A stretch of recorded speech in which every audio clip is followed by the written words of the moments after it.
근데 이게 지금 법이 그게 어떻게 돼 있어요?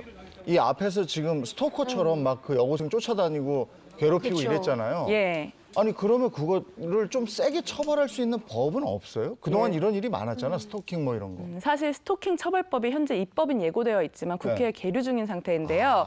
지금 이게 폭행이나 협박 정도에 네. 해당이 된다고 한다면 형법상 처벌이 가능한데 네. 지금 오물을 투척한 정도 네. 그리고 이제 집 앞에 가서 불안감을 조성한 정도는 네. 현행법상으로는 경범죄 처벌법상 10만 원 이하의 벌금, 구류, 과료 등으로 처벌하게 되어 있어요. 네. 그렇다 보니까 너무 처벌이 약하고 그래서 경찰에서도 이것을 재물손괴 형사상의 혐의를 적용한 것이지 경범죄 처벌법상 이게 스토킹으로 해서 그것으로 제재를 하진 않았던 것으로 보입니다. 그것도 그게 법의 취약점이기도 하네요. 예, 그래서 현재 그 강력하게 스토킹 네. 범죄를 처벌하자 특히나 이렇게 잔혹한 범죄로까지 이어질 수 있기 때문에 네. 그 위험성을 좀 인식을 해서 이제 입법이 예고된 상태입니다. 네. 그리고 조금 전에 조현병 말씀하셨는데 예. 이게 이제 예전으로 치면 정신분열증 뭐 이걸 지금은 조현병 이러는 거 아니에요? 네. 근데 가족들도 병원에 입원을 시키려고 했는데 거부했다. 네. 이런 얘기가 나오던데 네. 거부하면 안 들어가는 거예요? 그 본인의 동의 그리고 보호 의무자의 동의 이렇게 네. 조건이 좀 까다로운 편이고요. 예, 예. 그리고 이제 응급한 경우에는 아까 응급 입원에 대해서 예. 말씀을 드렸는데 네. 이것은 3일 이내로 제한이 되기 때문에 아. 만약에 바로 입원을 시킨다 하더라도 예. 그 이후에 보호 의무자가 동의를 하지 않으면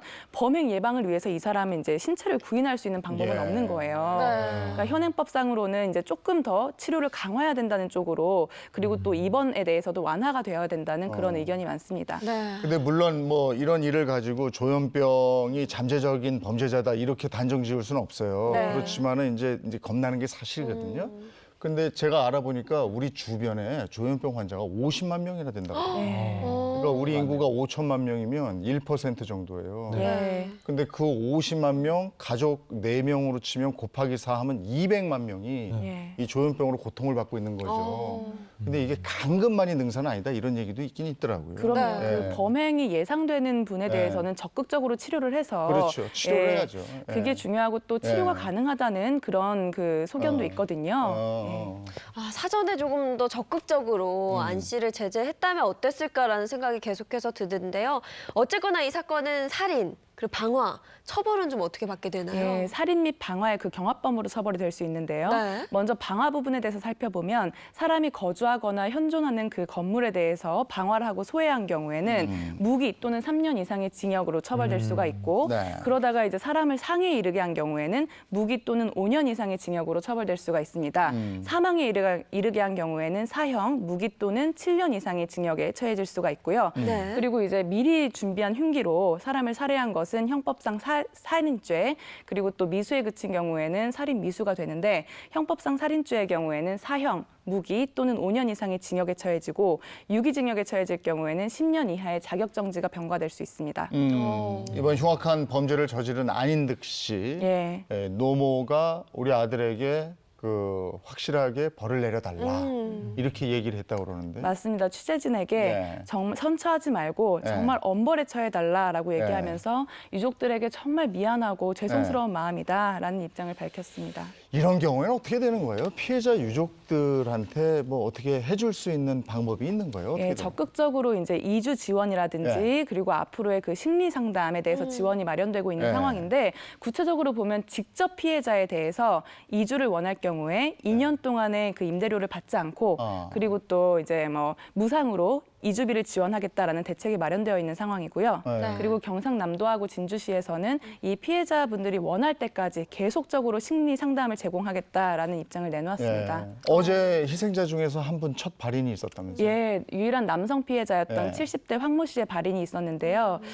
이 자리에는 진주시장하고 유족들이 참석을 했습니다. 예. 그런데 나머지 이제 그 4명에 대해서는 발인이 무기한으로 연기된 네. 상태인데 네. 그 이유가 바로 부상자 치료비에 대한 적극적인 지원 그리고 또 향후에 후유 장애가 발생할 수 있잖아요. 네. 그런 것에 대한 그 지원 문제가 조율이 되지 않았기 때문에 이 점이 해결될 때까지 무기한으로 연기된 상황입니다. 네.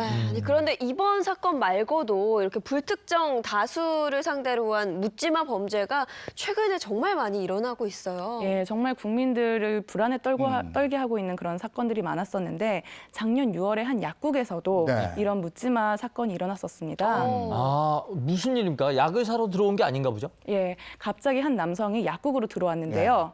그 약국에는 그 약사하고 그리고 여직원이 있었습니다. 네. 그런데 갑자기 무참히 칼로 그 약사하고 그 여직원을 공격했습니다. 아하. 아, 저 장면이군요. 어머 어머. 왜 그렇지?